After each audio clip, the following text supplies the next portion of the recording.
방해죄에 대한 이야기 나누었습니다. 우리 다음 두 번째는요, 헌금에 관련된 이야기. 헌금, 사기, 횡령 이런 죄목이 교회 안에서 일어나는 일들이 있습니다. 참 부끄러운데요. 예배 방해에 관련된 문제 못지않게 헌금에 관한 문제도 여전히 문제가 많습니다. 특별히 사이비 목사가 교인들에게 지나치게 많은 헌금을 받아가거나 또 그것을 자기 자의적으로 사용하는 문제들도 있죠.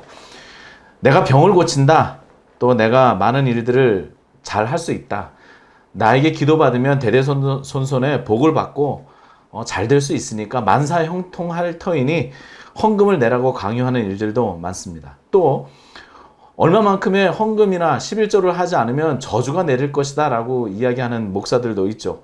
그러면서 성도들의 그 경제력을 착취하는 일들이 있습니다. 목사에게 지나치게 많은 헌금을 하게 되는 거죠. 이런 경우에는 이게 법상으로 어떻게 다룰 수 있을까요? 이제 교회 헌금도 법률적으로는 정의라고 하는 이제 법률 행위로서 포섭이 되는 것인데요. 어떤 행위를 하기 전이나 한 후에 그 행위를 취소를 하려면 상대방이 행위가 사기에 해당하거나 강박을 했거나 이제 윽박질렀다 이거죠. 강박이 있었거나 이제 착오를 유발시켰다거나 이제 이런 행위들이 있어야 그 행위를 취소할 수가 있는 겁니다. 취소를 하고 준 돈을 헌금을 다시 돌려달라 이렇게 할 수가 있는데, 그 경계가 이제 믿음으로 보통 헌금을 하지 않습니까? 믿음으로 할 때 그 경계가 조금 애매한 부분이 있는 겁니다.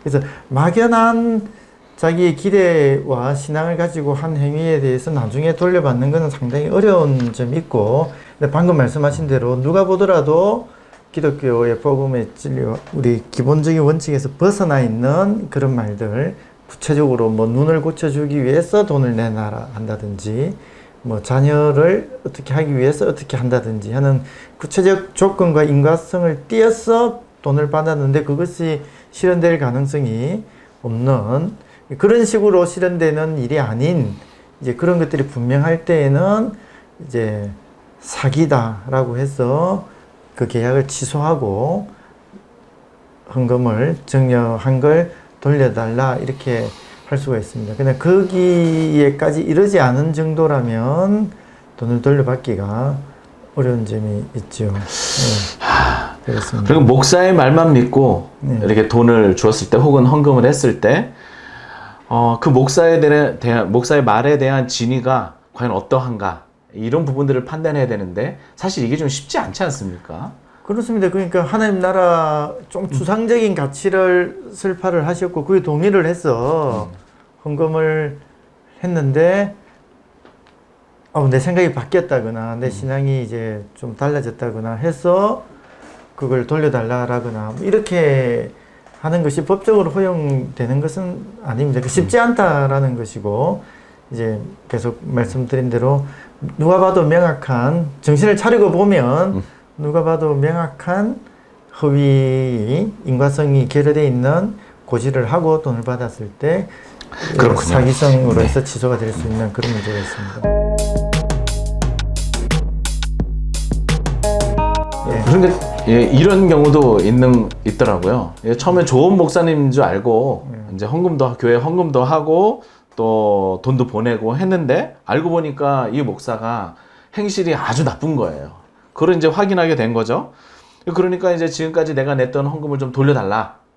이렇게 돌려받을 수 있습니까? 줄 때의 상황과 좀 달라진 상황이다라고 해서 돌려받을 수 있는 게 아니라는 겁니다. 세 가지 경우밖에 없습니다. 사기, 강박, 착오. 여기에 해당하느냐 안 하느냐에 따라서 이제 취소를 할 수 있느냐 없느냐가 좌우가 되기 때문에 이제 생각을 해봐야 됩니다. 예. 그러면 사기죄에 해당한다면 헌금은 돌려받을 수 있는 거죠. 그렇죠. 그런데 사기죄라고 판단할 수 있는 이런 내용들이 참 어렵다. 제한적이다. 너무 제한적이다. 그러면 그렇게 해서 너무 제한적이기 때문에 사기죄가 성립이 안 되면 그러면 헌금은 돌려받을 수는? 강박이나 착오라는 것도 있고 꼭 여기서 사기라는 게 형법상 사기죄하고 꼭 일치되는 건 아닙니다. 형법상 사기죄까지는 안 되더라도 이제 사람을 기망해서 돈을 받아갔다라는 이런 정도의 판단이 생기면 있을 수 있으면 이제 민법상 사기라고 또 표현을 하긴 하니까요. 꼭 사기죄와 반드시 일치하는 건 아니지만 사기가 되거나 강박이 되거나 착오에 의해서 한 행위 이렇게 했을 때 이제 돌려받을 수는 있다 이렇게 되는 것이고, 그 착오라는 것도 그냥 내 혼자 생각한 정도가 아니라 구체적으로 어떤 그 조건이 제시가 되고 거기에 대해서 완전히 달라졌을 때 이제 돌려받을 여지가 생긴다는 그런 내용이고요. 제가 최근에 상담해서 지금 문제가 되고 있는데 이런 경우가 있어요. 그러니까 뭐냐면 어떤 교인이 한 분이 약간 조울증이 있었던 겁니다.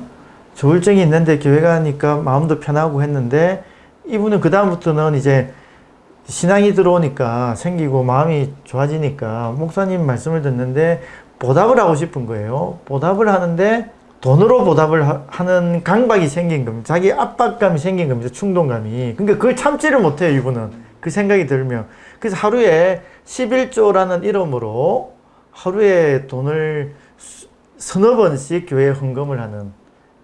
그러니까 착한 일을 해야 된다. 하나님 사업을 해야 된다. 교회를 돕고 싶다는 마음이 들면 보통 우리는 그냥 마음으로 감사를 하는 거고 이제 결단을 하고 헌금을 드리는데 이분은 그런 마음이 들면 행동으로 표출을 해야 되는데 그게 돈으로 표출이 되는 거. 그러니까 계좌 이체를 자동으로 하게 되는 거. 그걸 참는 게 너무 어려웠던 겁니다, 이분이.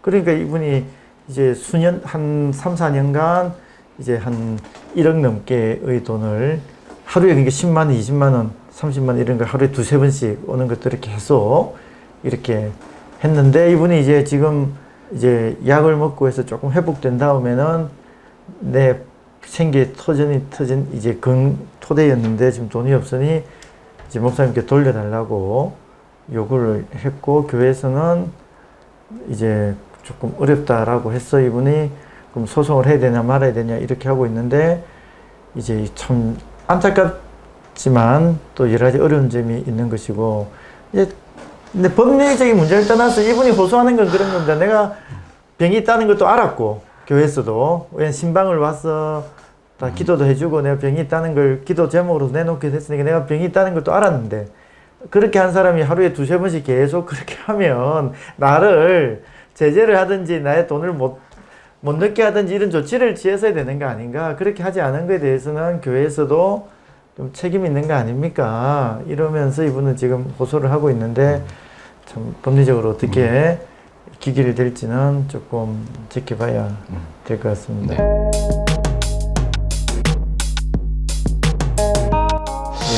교회 안에서 헌금이라고 하는 것이 꽤 많이 복잡한 것 같습니다. 특별히 한 가지 좀 더 좀 궁금한 것이 있는데요. 우리가 교회에 헌금을 할 때 교회 재정으로 이제 헌금하는 경우가 일반적인데요. 또 어떤 곳은 목사 개인 통장으로 돈을 입금시키는 경우들도 있더라고요. 그러니까 목사가 뭐 내가 이제 선교지에 돈을 보내겠다, 아니면 뭐가 필요하다. 그래서 목사 개인 통장으로 돈을 받고 그걸 목사 스스로 뭐 일부는 교회를 위해 썼을지 모르겠지만 또 일부는 자기가 유용하면서 이게 이도저도 아닌 이런 상황들도 있는 교회 이야기들도 들었는데요. 이럴 때는 어떻게 됩니까? 다시 돌려받을 수 있는 건가요? 그러니까 목사님에게 이제 사실 그 좀 정상적이지 않은 모습이죠. 그러니까 뭐 사례비를 좀 드리는 정도라면 모르겠지만 지속적으로 목사님께 만약 헌금을 한다거나 이랬을 때는 또 부문에서 따져봐야 됩니다. 그게 정말 목사님 알아서 쓰세요. 하나님 사업을 위해서 알아서 쓰세요라고 하고 목사님께 드린 거라면 그걸 목사님이 어떻게 쓰셨던 간에 그거에 대해서 목사님 그러시겠죠. 내가 건강하게 잘 사는 게 내 스트레스가 없고 하는 게 하나님 사업하는데 그것도 일조한 거요. 이렇게 되면 이제 논리적으로 말하기 어려워지는 부분이 생기는 거지 않습니까? 그러니까 목사님에게 드린 거냐 아니면 목사님에게 드리지만 그게 사실상 교회로 기속될 걸 기대하고 목사님께 드렸는데 목사님이 교회를 기속을 안 시켰다라고 하면 그거는 이제 횡령죄가 될 가능성이 아주 큰 것이고요. 목사님께 드렸다면 이제 두 가지 나눠봐야 됩니다.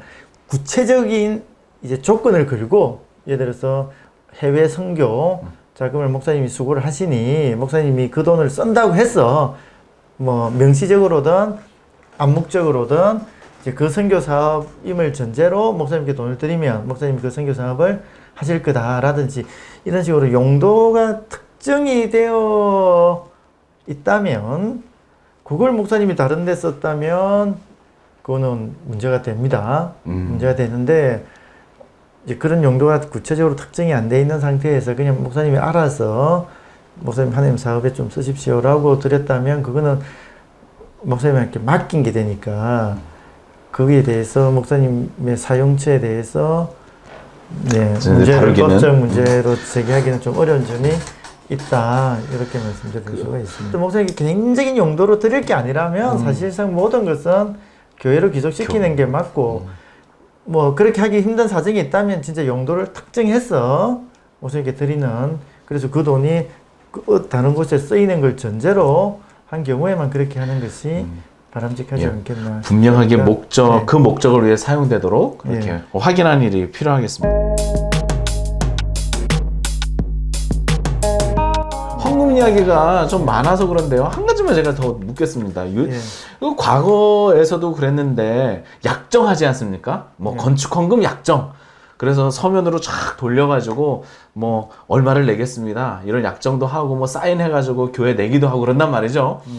그렇게 서면으로 이렇게 약정을 해서 교회에 낸 이 약정 헌금은 어떤 교회를 보니까 성도들 나갈 때 그거 내고 나가라 뭐 이런 분들도 있더라고요. 이거 어떻게 됩니까 이거는? 아니 그러니까 우리 민법에는 정여를 할 때 서면으로 하지 않은 거는 해제를 할 수 있게 되어 있어요. 그 말은 서면으로 한 거는 이제 함부로 해제를 못 한다는 게 전제가 되어 있고 그리고 원칙적으로 어떻게 하겠다라고 서면을 적는다는 거는 진짜 이행을 하는 정도의 강제력을 본인이 각오를 해야 될 거 아닙니까? 그래야 쓰는 거지. 그런 마음이 없으면 쓰면 안 돼요. 이제 이게 법적인 원칙인데 내가 출세하면 니한테 좋은 옷도 사주고 집도 한 채 사줄게라고 만약에 얘기를 했다 칩시다. 그 연애 편지에다 이렇게 썼어요. 각서도 쓰고 그렇게 했는데 예를 들어서 출세가 기준은 좀 애매하지만 누가 봐도 이제 객관적으로 그럼 출세하는 상황이 이르렀을 때 그럼 그 이행 청구를 강제할 수 있겠느냐. 서면에 썼으니까 이행을 해야 되는 거 아닙니까? 라고 하면 조금 할 말이 없어지는 듯이 보이지만 이제 그래서 그때는 좀 생각을 해봐야 되는 게 우리가 법적인 행위로서 그걸 쓰고 있는 거냐 아니면 자기에게 하는 다짐의 형태로서 그걸 하고 있는 것이냐. 그래서 교회에서 약정헌금을 하는 것은 교회를 상대로 내가 법적인 의사표시를 하는 정도로 보기에는 조금 어려운 점이 있죠. 그래서 판례가 하나 있더라고요 보니까 그런 경우에는 신앙적 도의적 문제지 법률적으로 교회가 청구를 했나 봐요. 그래서 그러니까 판례가 나온 거죠. 그걸 근거로 돈을 달라고 하기는 좀 어렵다. 이렇게 나온 게 있습니다. 근데 이것도 일반화할 수는 없는 겁니다. 예를 들어서 교회의 근무를 어려운 가운데서도 사기로 하고 각자 이제 헌금 시간에 약정하는 형태가 아니라 회의할 때 몇 명이 작정을 하고 이제 각서를 썼고 또 몇 명은 그걸 전제로 이제 다른 일들이 많이 진행이 됐는데 나 교회에서 한 거니까 나 무조건 못 하겠다 이렇게 하는 거는 꼭 당일이 되는 건 아니라는 겁니다. 그러니까 이게 구체적인 약정을 한 것인지 그냥 추상적인 자기 다짐을 좀 표현을 한 것인지에 따라서 좀 달라질 수 있다. 이렇게 말씀드릴 수 있겠습니다. 교회 안에서 건축 헌금을 서면으로 약정하고 하는 일들 또 그렇게 해서 헌금을 강요하는 일들 아예 이런 일들 자체가 없으면 참 좋겠고요.